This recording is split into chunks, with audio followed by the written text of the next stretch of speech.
I just saw the new Rose Glass film, Love Lies Bleeding. So, let's get into it.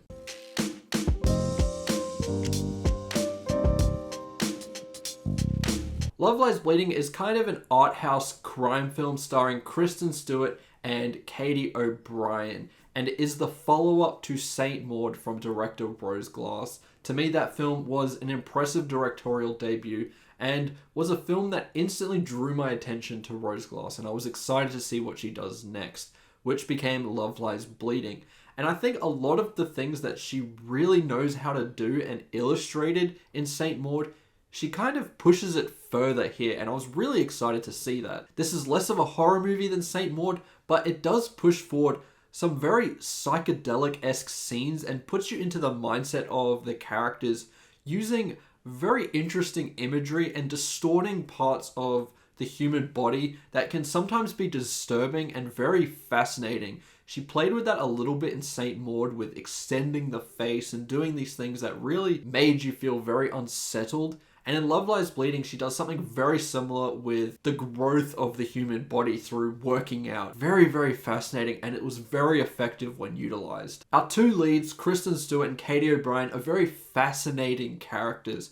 Kristen Stewart is kind of running this gym, and she just has a very interesting backstory. You know, there's a lot of darkness there. You know, she has this very fragmented relationship with her father, and you're kind of trying to figure out what happened between the two that kind of caused this fragmentation. And on the other side of things, you have Katie O'Brien, who travels everywhere. She's homeless, and she's just kind of surviving in the world. But at the same time, she's this bodybuilder. She's constantly working out and she's trying to get into this bodybuilding competition. And then we get a lot of crime that happens. There's moments in the film that are very stressful and cause our characters to be kind of desperate in their actions. And they both go into very interesting directions with the way that they handle this situation. I think the performances from both our leads are pretty great. Kristen Stewart, I think, does a fantastic job in this role. She really nails a lot of the quieter moments in the film. I do think she's a little bit inconsistent when it needs her to really get angry and use her voice and everything like that. Sometimes it can come off a little bit forced to me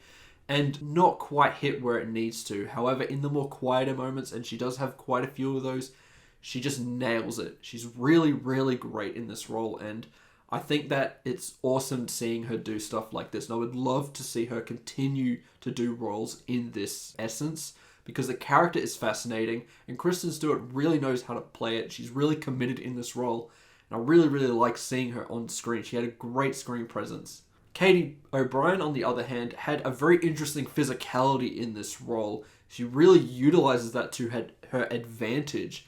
And I really, really liked the kind of road that this character goes down. She becomes very distraught throughout this movie. And the way that the film presents that and the way that her performance presents that, I found very interesting and was highly engaged in those moments. And then you have some very interesting antagonistic roles. Ed Harris is the father to Kristen Stewart's character in this, and he is a very interesting character. He's in it just enough to the point where he feels really creepy and effective, but it doesn't become too much and takes over the entire film. I really like the way it was utilized. There's a lot of scenes that feature flashbacks that are just bathed in red light, and I loved the presentation of those moments.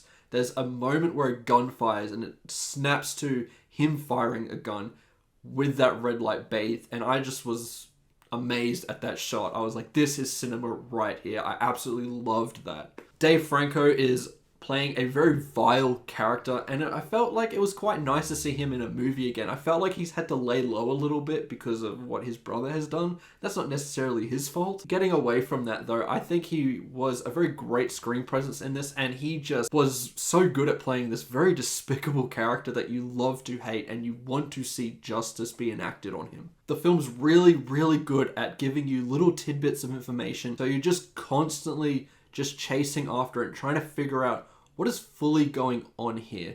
And I really, really loved its presentation methods. I really, really loved the way that the story unfolds. It's just done in a very satisfying way. And it felt like with someone who didn't have the talent of Rose Glass, it could be almost a pointless movie because at times it does take a little bit for it to move forward in its momentum. But Rose Glass just strings the line nicely enough to where you're just consistently engaged, and it feels like it has purpose. It feels like it has urgency to it.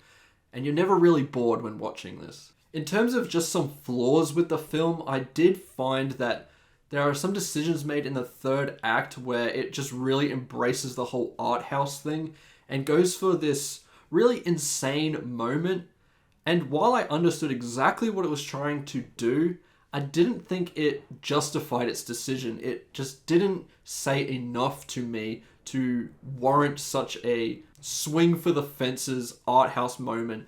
And that was the moment where I felt like you get that real disconnect with people that watch A24 movies. People who are on board with A24 movies, like myself, are usually really receptive to some of these choices, while someone who doesn't like A24 movies, they kind of see what is happening and they just laugh it off and go, this was stupid, this was ridiculous, you went too far. And there is that moment in this movie, and it kind of drew some similarities to Saint Maud in terms of just completely going for this swing for the fences moment in surrealism, and is an interesting way of showcasing a perspective of a character, but it just doesn't quite work for me exactly like I wanted it to. And as I said, it doesn't communicate enough to warrant that choice, I thought. Overall, I think Love Lies Bleeding is a great film, and I definitely recommend it to you, especially if you like what Rose Glass did with Saint Maud. This will have some divisive aspects to it for sure, but it's worthy of a recommendation. It's an interesting movie, and kind of drawing similarities to Drive Away Dolls in some ways, I much preferred this movie. I think it just had so much more purpose to it. It had a clear vision that I was interested in. The characters were well performed and engaging, and at moments it can be so stressful and so tense, and once again illustrates that Rose Glass is definitely a director that you need to watch out for because she has such an excellent eye for filmmaking. Once again, I cannot wait to see what she does next. I'm going to give Love Lies Bleeding a really strong 4 out of 5. A really great film that I think is definitely worth your time. And those are my thoughts towards Love Lies Bleeding. Let me know what you think about this movie in the comments below. I'd love to hear what you think about the ending. Maybe a little bit after this film has been released and has been seen by a few more people, because I do think that's the most divisive aspect of this movie. Anyway, love to hear your thoughts. Remember to like and subscribe, and I'll see you in the next one. Goodbye.